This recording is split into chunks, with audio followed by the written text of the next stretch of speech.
13th century में Muslim population थी 0%। 2011 के सेंसस में मुस्लिम पॉपुलेशन थी 97.1%। बीच की इन सदियों में आखिर ऐसा क्या हुआ जिसके झटके आप आज भी महसूस कर रहे हैं। ये स्टोरी है कश्मीरी पंडितों के होमलैंड कश्मीर के ड्रामेटिक इस्लामाइजेशन या इस्लामीकरण की।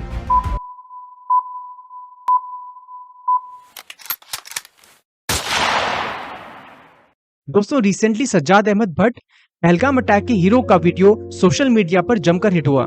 लेकिन दोस्तों, आप ये सोच रहे होंगे कि इस चीज का कनेक्शन आज के टॉपिक से कैसे है, और वो कनेक्शन है उसके सरनेम का। दोस्तों, भट्ट एक टिपिकल हिंदू ब्राह्मण सरनेम है जो उसकी हिंदू एंसेस्ट्री को रिफ्लेक्ट करता है। इसी तरीके से दोस्तों, आपको कश्मीरी मुस्लिम्स के कई सारे हिंदू सरनेम दिख जाएंगे, जैसे पंडित, धर, कु, मट्टू एटसेट्रा। दोस्तों, इससे पहले कि मैं आपको आज के $1 मिलियन सवाल का जवाब दूं, एक बार क्विकली कश्मीर की प्री इस्लामिक हिस्ट्री के ऊपर नजर डाल लेते हैं।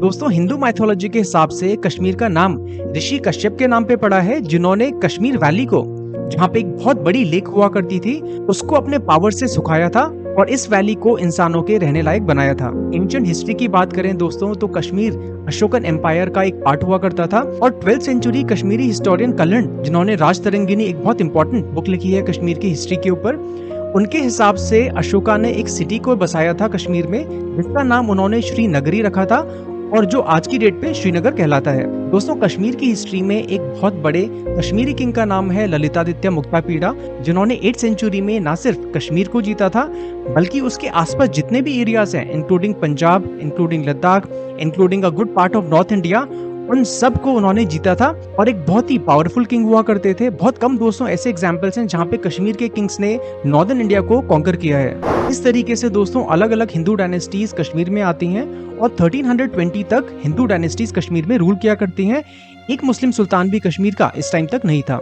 इसके अलावा दोस्तों, मैं आपको एक और इम्पोर्टेंट चीज बता देता हूँ कि कश्मीर वैली में हमेशा शिव भगवान का, शैवाइट सेक्ट का बहुत डोमिनेशन हुआ करता था और इसी वजह से आज भी जो कश्मीरी पंडित कम्युनिटी है, उनके लिए महाशिवरात्रि एक बहुत इंपॉर्टेंट फेस्टिवल है। उसी तरीके से कश्मीर में महायान बुद्धिज्म, जो बुद्धिज्म की एक ब्रांच है, उसका बहुत बड़ा गढ़ हुआ करता था। भले ही उतना डोमिनेशन नहीं था as compare to Shaivism, but nonetheless सिर्फ 2 रिलीजन्स का, मतलब हिंदुइज्म और बुद्धिज्म का कश्मीर पर दबदबा हुआ करता था। लेकिन दोस्तों, कश्मीरी हिंदुइज्म को एक बहुत बड़ा चैलेंज आने वाला था सेंट्रल एशिया और वेस्ट एशिया से, जिसके लिए वहाँ के हिंदूज बिल्कुल भी प्रिपेयर नहीं थे। और ये होता है 14th सेंचुरी के स्टार्टिंग में, that is the arrival of Islam in Kashmir. दोस्तों, अब मैं बात करने वाला हूँ उन 5 इंपॉर्टेंट फैक्टर्स की, जिनकी वजह से कश्मीर में इस्लाम ने हिंदुइज्म को हमेशा हमेशा के लिए खत्म कर दिया। दोस्तों, पहला और सबसे इंपॉर्टेंट फैक्टर है long period of Islamic rule in Kashmir. दोस्तों, कश्मीर में इस्लामिक रूल 500 साल, मतलब 500 ईयर्स रहता है। 1339 में फर्स्ट इस्लामिक डायनेस्टी वहां पे आती है, जिसको शामी डायनेस्टी कहते हैं, और उस डायनेस्टी के खत्म होने के बाद एक माइनर डायनेस्टी आती है जिसको चक डायनेस्टी बोलते हैं, वो भी मुस्लिम डायनेस्टी हुआ करती थी। इसके बाद कश्मीर डायरेक्टली मुगल कंट्रोल में आ जाता है। 1586 में मुगल एम्परर अकबर कश्मीर को कैप्चर कर लेता है, तो 1586 से लेकर 1752 तक कश्मीर मुगल्स के कंट्रोल में रहता है। उसके बाद दोस्तों, वहाँ पे अफगान रूल आता है। अहमद शाह अब्दाली, जिसको अहमद शाह दुरानी भी कहते हैं, इसने मराठास को 3rd बैटल ऑफ पानीपत में हराया था। उसने कश्मीर को कैप्चर कर लिया और 1752 से लेकर 1819 तक कश्मीर में दुरानी रूल, मतलब अफगान रूल रहा। और 1819 में महाराजा रणजीत सिंह के कैप्चर करने के बाद कश्मीर सिख रूल के अंडर आ गया और इवेंचुअली डोगरा रूल के अंदर चला गया, जो आजादी तक ऐसा ही रहा। दोस्तों, यहाँ पे पॉइंट यह है कि अगर 500 साल इस्लामिक रूल होगा, तो नेचुरली जो रूलर है वो कोशिश करेगा कि जो लोग हैं वो भी इस्लाम में कन्वर्ट हो, और बहुत बड़े लेवल पे दोस्तों यहाँ पे कन्वर्जन हुआ था।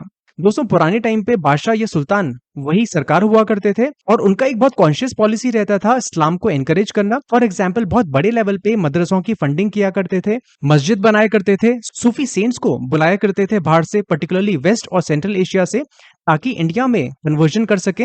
And even more importantly, jizya tax impose किया करते थे हिंदुओं पे, ताकि उनको ये बताया जाए कि आपका रिलीजन हमारे रिलीजन से डिफरेंट है, और एक इंसेंटिवाइजेशन का काम किया करता था जजिया, ताकि जो लोअर तबका है हिंदूज का, वो रेडीली इस्लाम को एम्ब्रेस कर सके।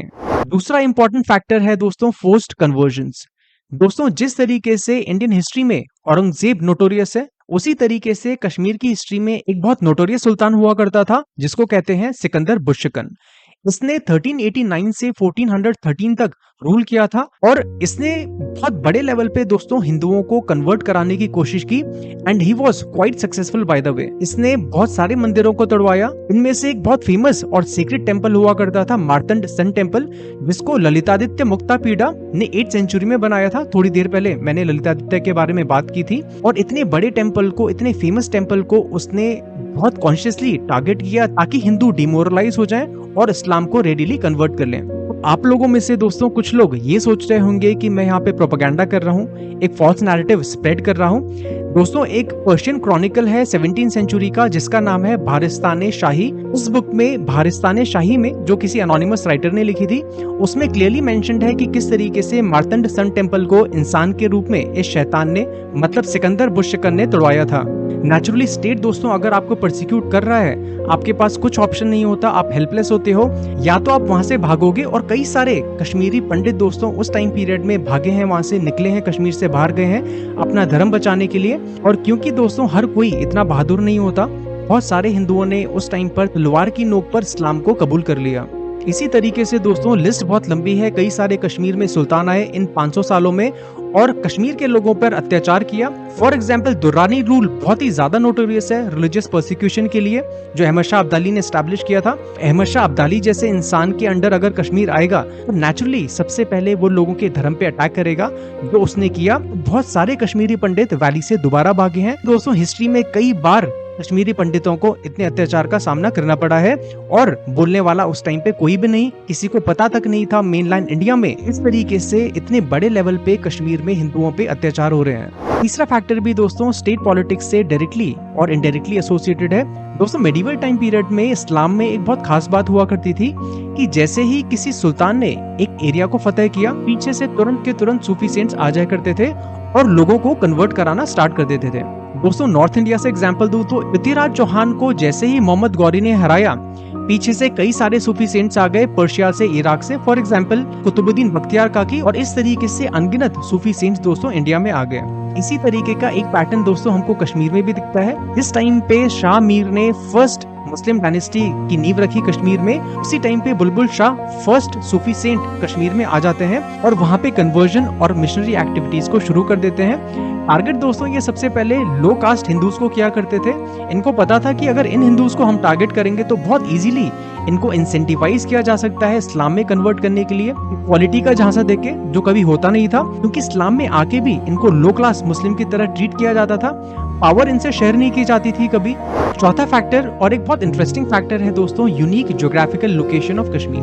दोस्तों अगर आपने कभी कश्मीर का मैप देखा होगा तो Kashmir is a small valley. North में काराकोरम रेंजेस से कश्मीर घिरा हुआ है, ईस्ट में जंस्कार रेंज जो कश्मीर को लद्दाख प्लेटो से अलग करती है, साउथ में पीर पंजाल रेंजेस हैं। सिर्फ वेस्ट में दोस्तों कश्मीर बहुत बड़े बड़े माउंटेन से घिरा नहीं हुआ है, छोटे छोटे हिल्स हैं जो अल्टीमेटली मुजफ्फराबाद और फर्दर पंजाब की तरफ मर्ज हो जाते हैं। सो बेसिकली कश्मीर वैली 3 तरफ से घिरी हुई है, that is north, south and east, और सिर्फ वेस्ट में ओपन है। और इसी वजह से दोस्तों इस्लाम क्योंकि इस टाइम पीरियड तक 13th सेंचुरी 14th सेंचुरी तक डोमिनेंट हो गया था नॉर्थ वेस्ट में, सल्तनत तो बन चुकी थी दिल्ली सल्तनत इंडिया में, and otherwise also the people were rapidly getting converted. तो जो लोग हैं, जो सूफी सेंट्स हैं, ट्रेडर्स हैं, मर्चेंट्स हैं, सेंट्रल एशिया से, वेस्ट एशिया से, पर्शिया से, उन लोगों का यहाँ पे तांता लग चुका था इस टाइम तक। और ये लोग अगर नॉन इस्लामिक टेरिटरी में आएंगे तो कन्वर्जन कराने की भी जरूर कोशिश करेंगे। इसलिए दोस्तों ज्योग्राफिकल फैक्टर ने भी कश्मीर को इस्लामाइज करने में एक बहुत इंपॉर्टेंट रोल प्ले किया है।